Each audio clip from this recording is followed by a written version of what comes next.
Max, we got one more thing to do. Oh, no.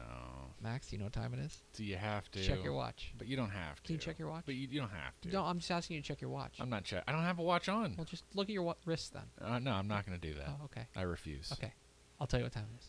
It's for the show to end? Time for free money!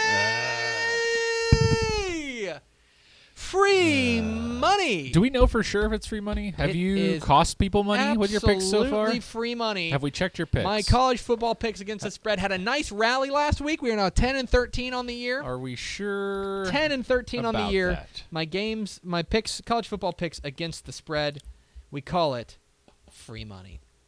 And now, Max, only 6 games this week. Is that right? It should be 7, right?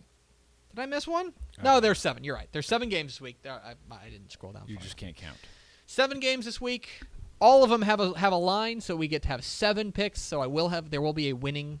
I'll either win or I'll lose. Probably lose. But it's free money. Here are my picks to click for college football Doesn't picks. make sense. Max, get us started. We go to Virginia, 2:30 p.m. tomorrow, where UTSA, 4-point underdog against Old Dominion.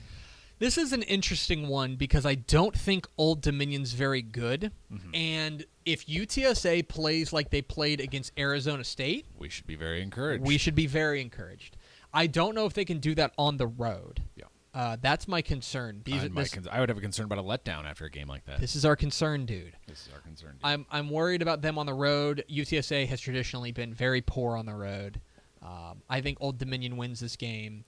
But if Dalton Stern plays 4 quarters like he played 3 quarters against Arizona State, then I will absolutely be wrong with this one. Sure. But right now, I'm going to take Old Dominion -4 over UTSA. What's next? Let's head out west to El Paso, where Southern Miss will be taking on UTEP, who is a 10.5-point underdog.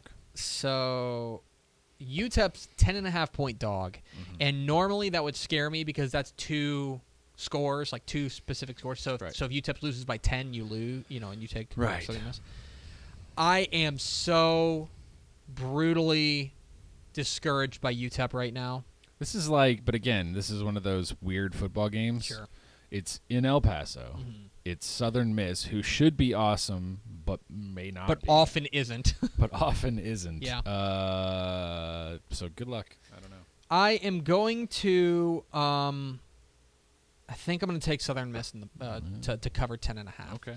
I just think that UTEP right now, that game against Army where they gave up too many points and too many yards and just kind of embarrassed themselves. I'm just down on UTEP right now, so I'm going to take I'm going to take Southern Miss to cover 10.5. What's next? The Futility Bowl down in Houston, North Texas, takes on Rice, 5 p.m. tomorrow evening. Rice, 7.5-point favorite. That just tells you that I think people don't necessarily know a ton about North Texas. I could absolutely see North Texas winning this game outright, right? That wouldn't surprise us necessarily. Sure. Rice is real bad, and Rice is just I don't know if they can put it all together. The thing that is encouraging for Rice is that they are at home, and that maybe something is clicking a little bit defensively, that they were able to make some key stops against Baylor last week. But the thing is, I still think that offense is pretty poor. The other thing is that, remember, North Texas's passing game, say what you want about the defense. Defense is pretty trash. But the passing game's starting to come along with Mason Fine and O'Kieran Rutherford. I think the passing game's coming along, and Rice is horrifying against the pass. Right. Really bad. I think I'm going to take North Texas plus 7.5. Okay. I think I like them to. All right. I think I like them to beat that spread. Maybe not win outright, but I think they keep it close enough. On the hilltop this evening, TCU 20-point favorite over the SMU Mustangs. Interesting. This is going to go one of 2 ways. Okay, either TCU woke up and after playing with their food against South Dakota State, and then losing against Arkansas, and then playing with their food against Iowa State, they've woken up, and they're going to blow the doors off of them. Or this game's coming down to like the final possession. Like, this game, like what we talked about with Iowa State and Iowa off air. Right. Iowa State and Iowa regardless of the records. It's a weird game. It's a weird game. Weird it's things a happen. weird game. Yeah.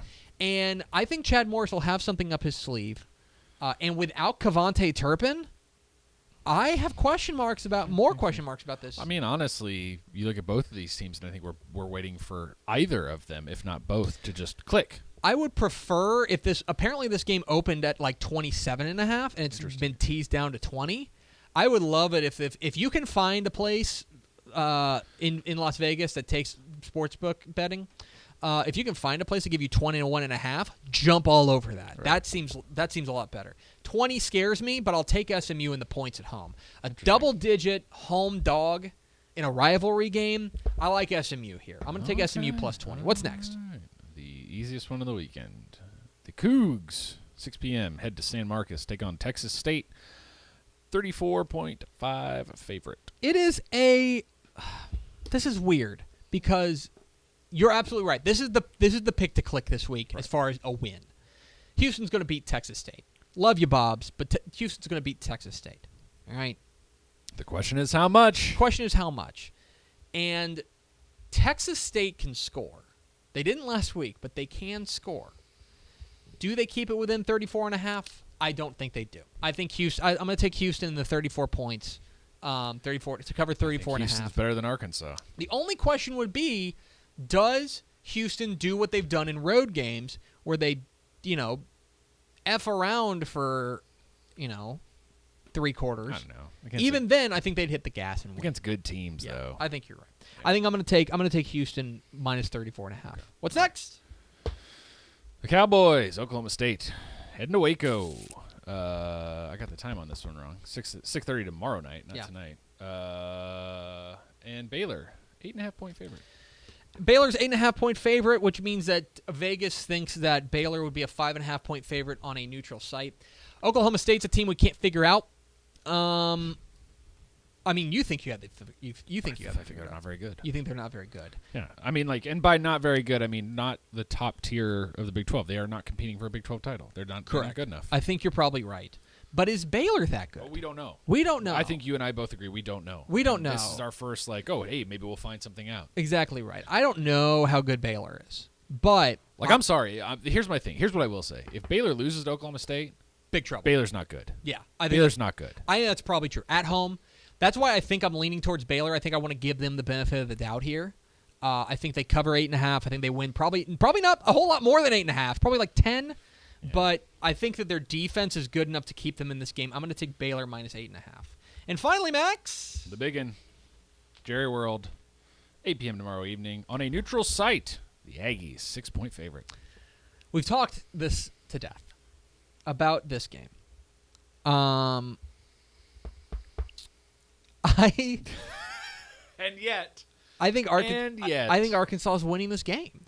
You think so? I think that A&M, even after a week of thinking about it. I think A&M has run into so much devil magic the past 3 years, at least the last 2 years. We agree the last 2 years. They should have lost to Arkansas the last 2 years. Okay. Arguably 3 years in a row.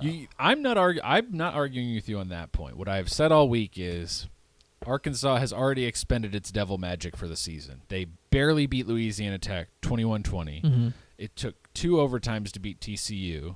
Mm-hmm. That was your devil magic. You don't get it. You don't get more of it this quickly. I think it's a longer game. I think it's a long game. I think that it's a. I think that devil magic stretches across, and they are owed. The universe owes Arkansas a win over A&M. No, they don't. No, it doesn't. I'm just telling you, man. That's how these things work. Don't cash your magic before the game. I'm just telling you. Cash their magic. I think Arkansas is winning this game outright. I think that I think either team could win, but I think they've cashed the magic. I think either team could win. I don't think either of us would be surprised if either Arkansas or A&M wins. They seem like a pretty evenly matched team. Yep. I have concerns about A&M. I think they're facing the best defense they've faced so far. Right. And so this is a big test for Trevor Knight. Yeah. On a neutral site. I'm going to take Arkansas. And if you're going to give me points and karma, I'm taking points and karma. I'm going to take Arkansas +6. I'm telling you, man, the 12th man's amped. I've made the mistake this week of looking at Sam Conn Jr.'s mentions, and the 12th man is furious with him for even suggesting that Arkansas has a whiff of a chance in this game. I think Arkansas wins this game outright. and I think that they beat A&M just not entirely based, not on reason. Magic. Just Devil magic. This is a magic game. R.I.P. Tepper's mentions.